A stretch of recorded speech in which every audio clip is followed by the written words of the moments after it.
Design Notes is a show about creative work and what it teaches us. I'm your host, Liam Spradlin. Each episode, I speak with people from unique creative fields to discover what inspires and unites us in our practice. When you see the whole image as one, you start to understand where you can get better and how to decode the image that you're seeing. Florist is more or less like that. It's about texture, it's about color, it's about depth, it's about length, and it's about how do you see the whole information that the flower is giving to you. That was Aline Borges, a fashion coordinator turned floral designer based here in Zurich. Drawing from Aline's experience in such disparate fields, we tried to unpack the power of composition and the materiality of what's being composed. And Aline shares her approach to overcoming fear to take drastic leaps forward in your career. Let's get started. Aline, welcome to Design Notes. Thank you. Thank you for having me. Thank you for the invitation. Sure. To dive right in, I want to know a little bit about your current work and the whole journey that led you there. Wow, that's already one podcast just for that. But no. So I'm a florist. I come from a background of fashion. I was working 15 years in fashion in Brazil as executive producer, creative director, fashion coordinator for Vogue, Harper's Bazaar, Elle, Marie Claire, and other important magazines. And what I used to do is I used to take care of all the images and all the editorials in the magazines. And when I decided to move to Switzerland 6 years ago, I thought would be also a great opportunity to change career. As I was changing my whole setup, I used to grow up with my grandmother that had a huge garden with a lot of flowers, and she told me a lot about how to take care of the flowers, how they are, what they like. But of course, that was in Brazil. It's another weather and environment. So I came to here and I decided to do that. And I went to the UK for a year to study floristry there before starting the business. And it worked. So I'm happy. I have a lot of questions that I want to follow up on. First, I would like to understand what it was like for you to make the jump between two creative fields that, at first glance feel quite distinct from one another. Yeah, that's an interesting question because in my view, they are not so distinguished as you may think. Because when I work with photography, I wasn't like any specific person as a photographer or a stylist or a makeup artist. I was the coordinator of the project. I was the creative director. So I was seeing the whole picture as one. So I learned a lot over the years. And I say that because I didn't do any important university or I don't have an MBA or anything like that. I learned doing it. So I start my career being a photographer, assistant photographer. Then I was assistant for a stylist. Then I was a model. So I learned a little bit of each of the steps. Then I became what I became to see the whole thing. When you see the whole image as one, you start to understand where you can get better and how to decode the image that you're seeing.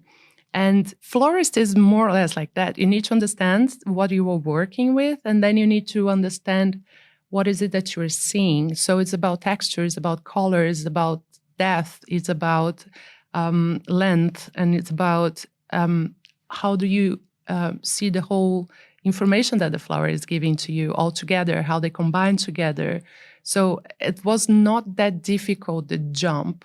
Once I understood that, because my specialty is not doing small things, it's doing installations and whole setups for events, for weddings, installations in museums and galleries. So you see the space that you have to work with, and you understand how can you work in that space that you have. So you put what you have available at the time. So I don't think was that difficult. It's quite interesting, actually.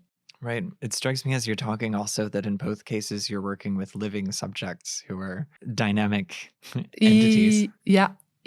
Most of the time, the flowers are, I would say, are a bit more sensitive because they just die really fast. So you need to pay attention in more on how warm or how dry the space that you're working with will be, and how can you make sure that they will be comfortable in the space that they will be, and so on. So how did you make the decision to specifically pursue the floral arts? How did you reconnect with that kind of interest?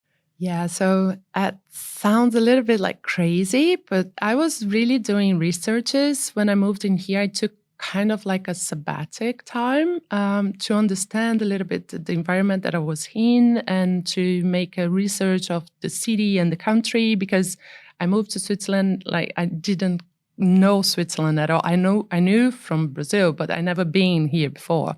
So I came, I visited, and the 3 days that I was here, I decided, okay, I'm moving in. So when I was here, I needed to, understand where I was and what is it that the city, in my opinion, was missing.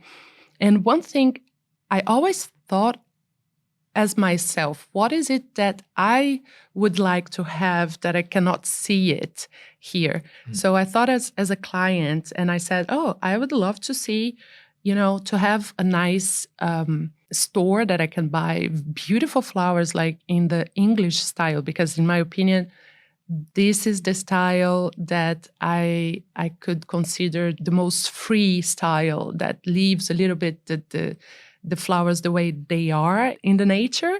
So it's more, it's like you bring your garden inside of the house. So this is what I wanted to see. And I tried to find out this in Switzerland and I could not. So I decided to do that. But it was a huge research of other fields as well. And one day I just woke up and I said, you know what, I would try this. I would do this course in the UK and see how it goes, because, the flowers are very sensitive. So you need to have the hand for that. It's not that, I want to, you probably had a plant in your house that you try and it died.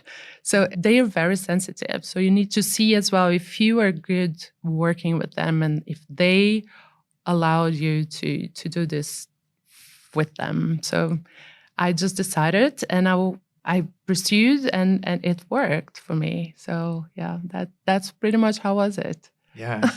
I'm really interested to dig into the program that you completed to learn this art. Yeah. And what you learned there. I mean, you mentioned like knowing all of the qualities of the flowers, that they are living entities, so those qualities are changing, they're different from flower to flower, even in the same species. Like, how was that? How did you learn those qualities? Yeah. So what I learned with my grandma, it was a living garden. So that's a completely different thing to work with cut flowers. So the school I did, unfortunately, one of the schools I did doesn't exist anymore because after COVID, they shut down, unfortunately, because they're really nice. This school is not specific for how to learn the techniques in floristry. They teach you as well about things that I already knew a little bit from the fashion field, which is color palette and texture, how to work them together. And they were very focused on installations. So when you work an installation, you need to really understand the technique, because 90% of the installation is regarding the structure that you do to receive the flowers in. So that's the most important part of the installation, because when you understand the difference of the spaces that you have and you build an installation ready for that kind of flowers that you want to receive. But anyway, so the school, it was during a year, and you learned how to take care of the flowers, how the seasons of the flowers are, what flowers are in which season. The names of the flowers and what flowers do you have are not so important. You need to understand the base of the flower is, if it's a soft base, if it's a hard base, if it's made of wood, if it's like one that is chewy, like for example the tulips. They have one specific type of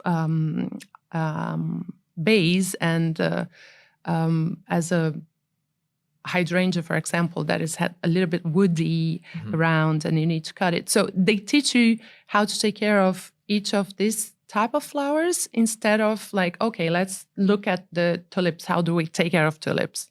No, so it was a really nice school, and then it was interesting because I was there for, let's say, 5 days a month. Then they left us to do some homework. And then we came back with the pictures of what we trained at home, like homework. And then we came back and went to a next level. So, and I had a teacher, his name is Walter. He was amazing. And he used to say, the best part about learning the rules is to break them. Once you understand the rules and you understand why is it that you need to understand that rule, you can work in a way broader way than just, being inside of the rule. So that was something that always stuck in my head. Like, okay, I can do this with the flower, but what else can I do with it? So yeah, so it was a really amazing school. Can you tell me about a project where you broke the rules creatively? Well, yeah, I have some. I did an installation in a brand called Koss in Hauptbahnhof, in Bahnhofstrasse here in Zurich. It was a huge installation on the top of the ceiling that I needed to work with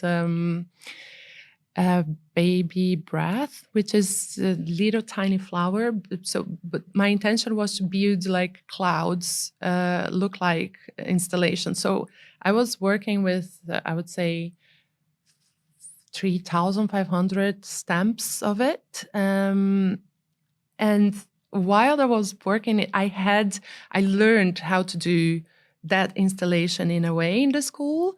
But then I arrived there and I had, I would say, 1.5 hours to finish everything because the flowers were alive, and it was a project that we were doing with the brand. And they said, look, you need to do on the day because we just have this window for you to do the installation.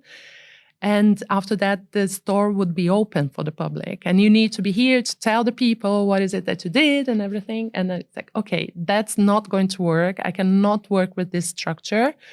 So I needed to change everything in my head and think like super fast, what is it that I could do to make it work? So I just did a completely other technique that I would do for a hand-tied bouquet, for example. So this kind of situations, it happens a lot. So when you're talking about building these installations, I'm always really curious what the stuff is that designers and artists are working with. What is the other stuff that you're working with besides the flowers that helps these spaces and installations kind of come together?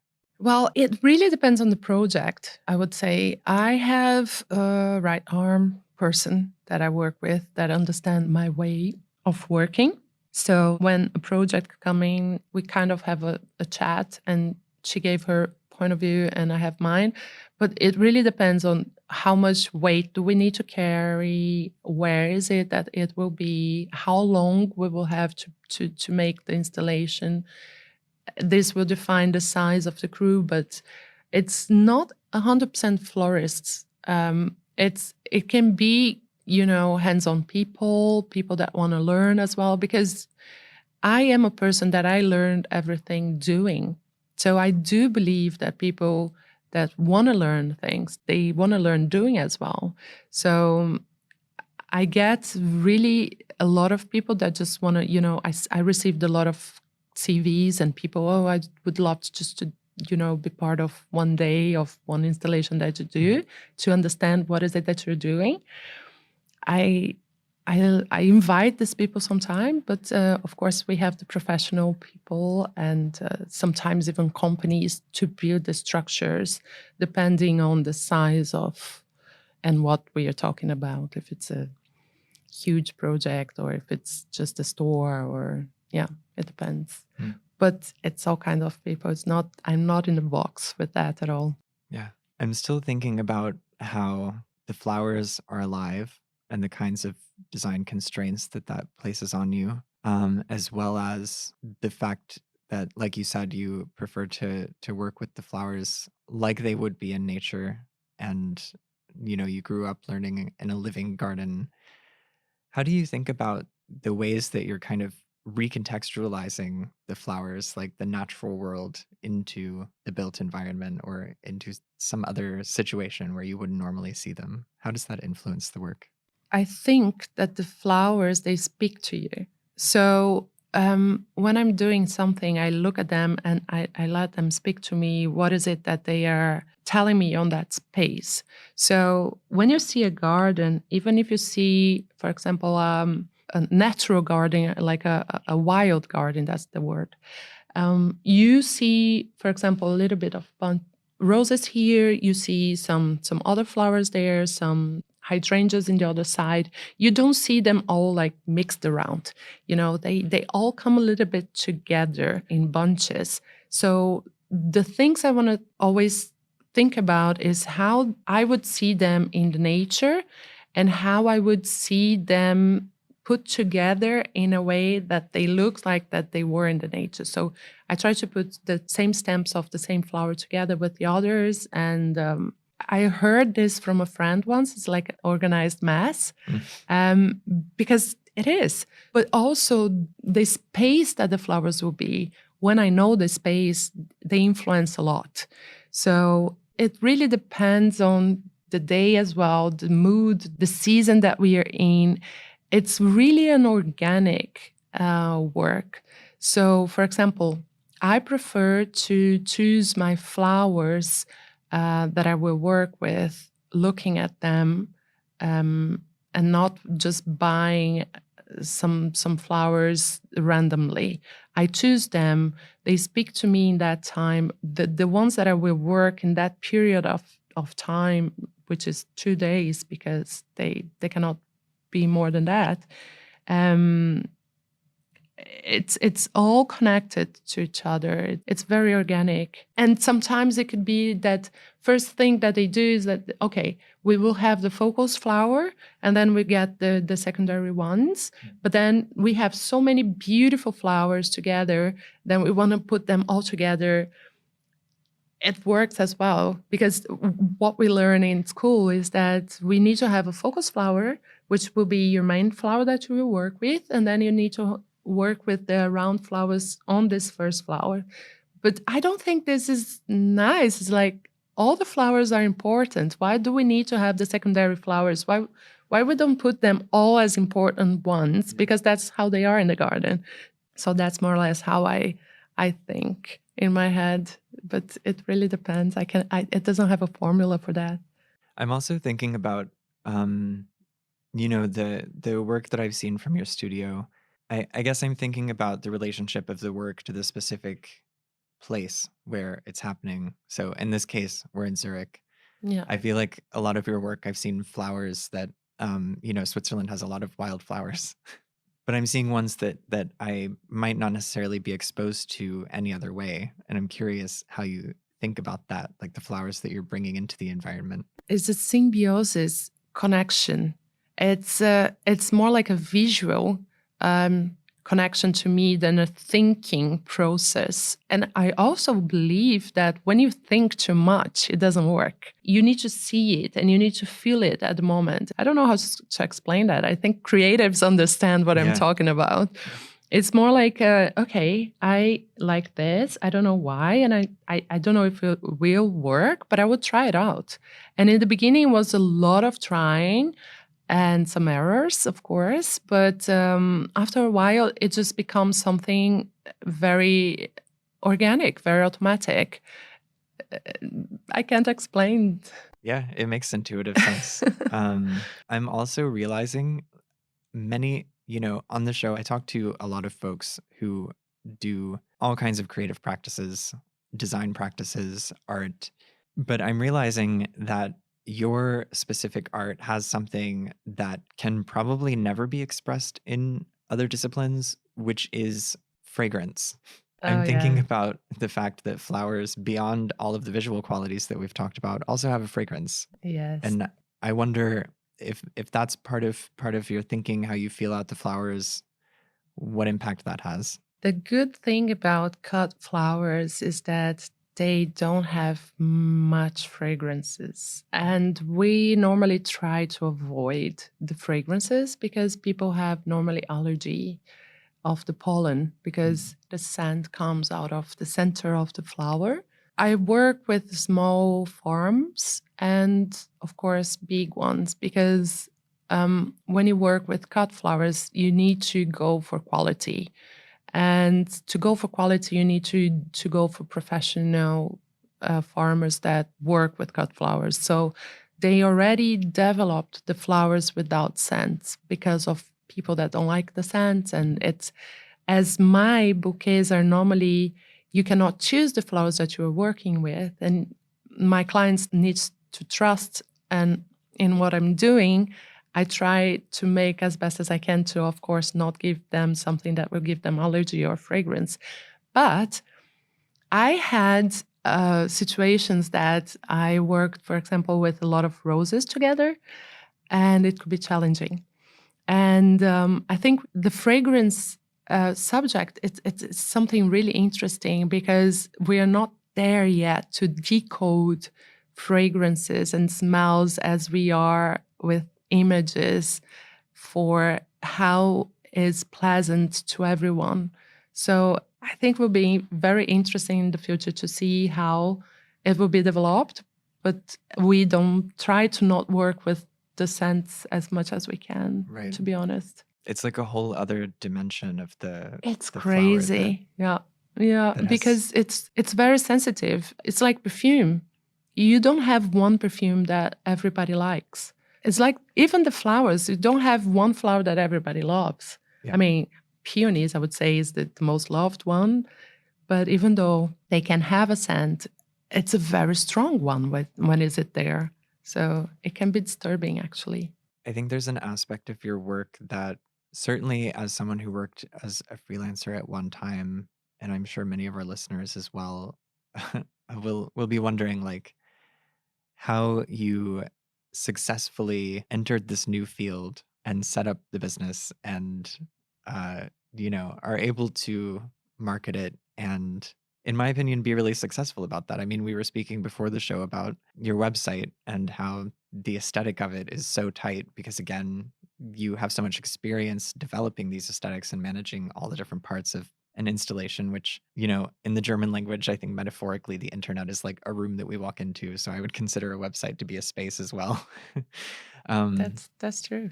What was that like, and how do you do that just on a more practical side? I think people would like to know. Yeah, that's an interesting question. It's just, I mean, people ask me over and over, how did you do it? I mean, first thing I really think is that I wasn't afraid at all. It didn't really matter for me if I would be successful or not. I was doing what I really believed that could work. That was the first thing I really went through. Second of all, if I knew that build a business in Switzerland would be a little bit complicated, I wouldn't have done it. So I just didn't know how difficult it could be. I just, went for it. I jumped in with my head. And, the only thing that could happen wrong is it couldn't work. But it did. So you need to leave the fear aside. And you really need to believe that you can do it. That's the first thing I believe. And I start my career as freelancer doing everything you can imagine, as I told you in the beginning. So you need to learn a little bit from the experts. And I really believe in self-learning. And everything I want to learn to be honest, I just Google it and it's there. You can learn absolutely anything you want nowadays in the internet. So I would do more research before starting something. And of course, I have this aesthetic sense, I think since always, since I'm a little girl, I used to choose my outfits, and I always had a great sense of color and space and texture. So, of course, this helped me a lot. But I think learn, read, research. This is really, really important for you to even understand what is it that you want to do, what is it that you like. Because in the beginning for me, for example, in my career in fashion, executive production, it doesn't have a course that you go, at least not, I'm 43, so 25 years ago, it didn't have any course that I could do that would teach me how to do what I did back then. So it really was me being curious, being fearless, that helped me to do that. And changing the field, of course, I was a little bit like, oh my God, what I'm doing. Aline, are you crazy? You have such a successful career in fashion. What are you doing becoming a florist? And also, I received a lot of critics. People saying to me like, are you sure you want to do that in Zurich? Like, this will not give you any money. Are you crazy? You have plenty of florists out there. It's just, you cannot listen to these people, because if they were, knowing what they were saying, they would be doing as well, but they are not. They are all like working for some companies that they are not happy with, whatever. But I just didn't listen, and I went fearless and I did it. And when I started, one thing I realized is, of course, I'm an English-speaking person in Switzerland, and it's not easy, especially in the start, because I didn't know anyone, I didn't have any friend, and I just thought about reaching out the women group of people that I was admiring when I moved in here, because I had this time, I said to you that I had like a kind of like a sabbatic to try to understand. So I saw a lot of women in this city that I saw, she's doing something really nice. She's an artist. She's creating this. And I said, hi, I'm Aline. I sent messages in Instagram. And because I'm a very imagetic person, so Instagram was my platform 5 years ago. So I was reaching them and say like, oh, hi, how are you? And I'm doing this. Would you like to collaborate? And that's how it started. And then Zurich has an incredible community of women that are doing and pursuing what they love. So I think I was embraced pretty much in the beginning. So I really appreciate that. It helped me a lot. And that's how it started. Yeah. That's fantastic. I think that's a great note to close on. Thank you. Thank you again for joining me today. Oh, thank you for the invitation. It was a lovely talk. As always, I want to say thanks for listening. If you enjoyed the episode, leave us a review and make sure you're subscribed so you don't miss the next one. Until next time.